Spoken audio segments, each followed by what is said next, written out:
Nanette, did you know that it's opening day? Opening day for what? Is it opening day for fishing? No, not fishing. Is it opening day for baseball? No, not opening day for baseball. No, it's gecko breeding season.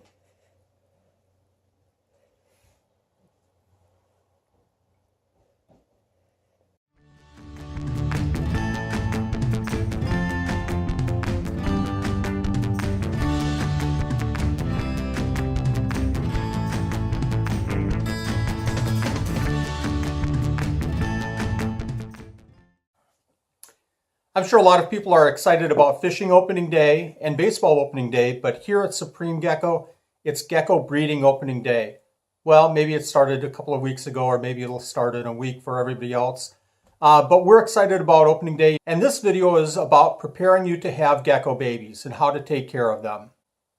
So let's go ahead and take a step back. Before being prepared for gecko babies, you need to prepare the animals, and that includes the ant system.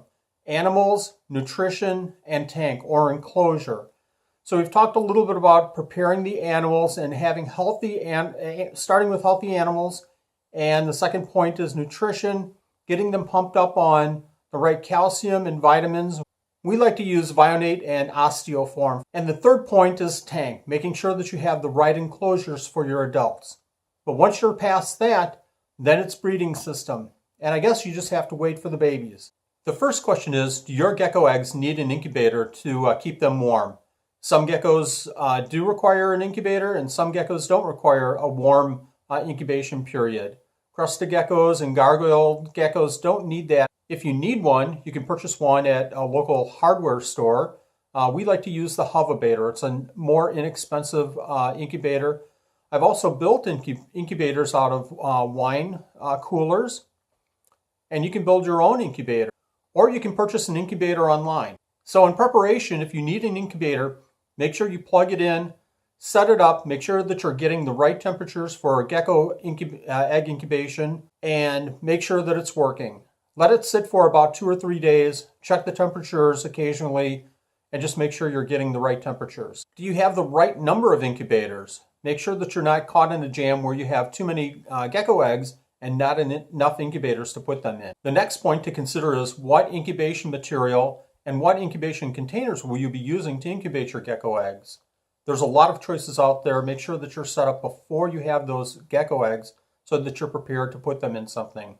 For containers, you can use deli cups, you can use Rubbermaid containers, you can use those tackle box, small tackle boxes or bead boxes.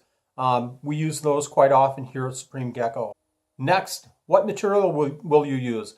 There's a lot of choices out there as well. You can use vermiculite, perlite, sphagnum moss. I like to use Supreme Hatch material, SHM.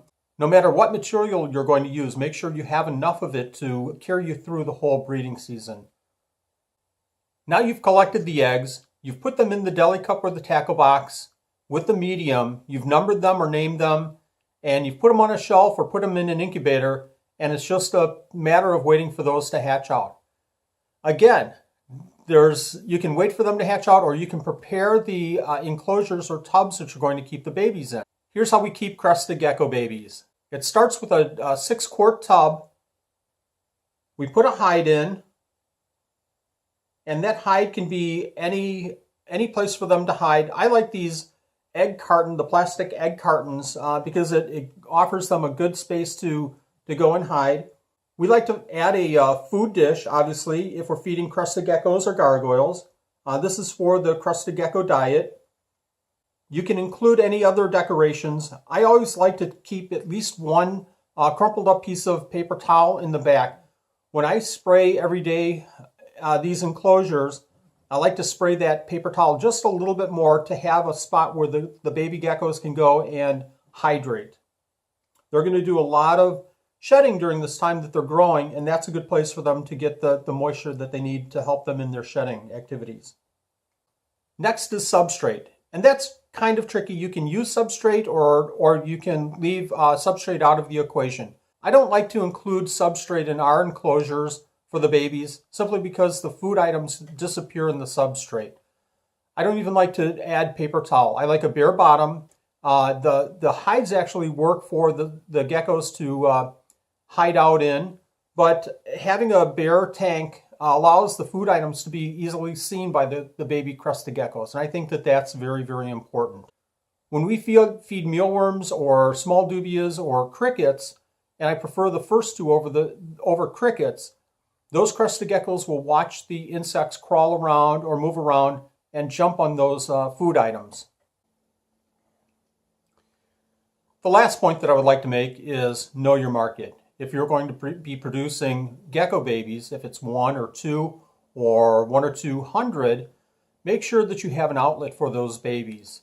There's a lot of great places to sell your gecko babies. One is the internet, another is a local pet store, and the third is reptile shows. So PBR, and that doesn't stand for Pabst Blue Ribbon, that stands for Please Breed Responsibly. Thank you for tuning in, and I hope this covers all of your questions about preparing for your gecko babies. If you have any others, please leave a comment below. Again, I'd appreciate it if you like this video, go ahead and hit like, and if you haven't already, subscribe. This is Wally with Supreme Gecko. Thanks again for watching.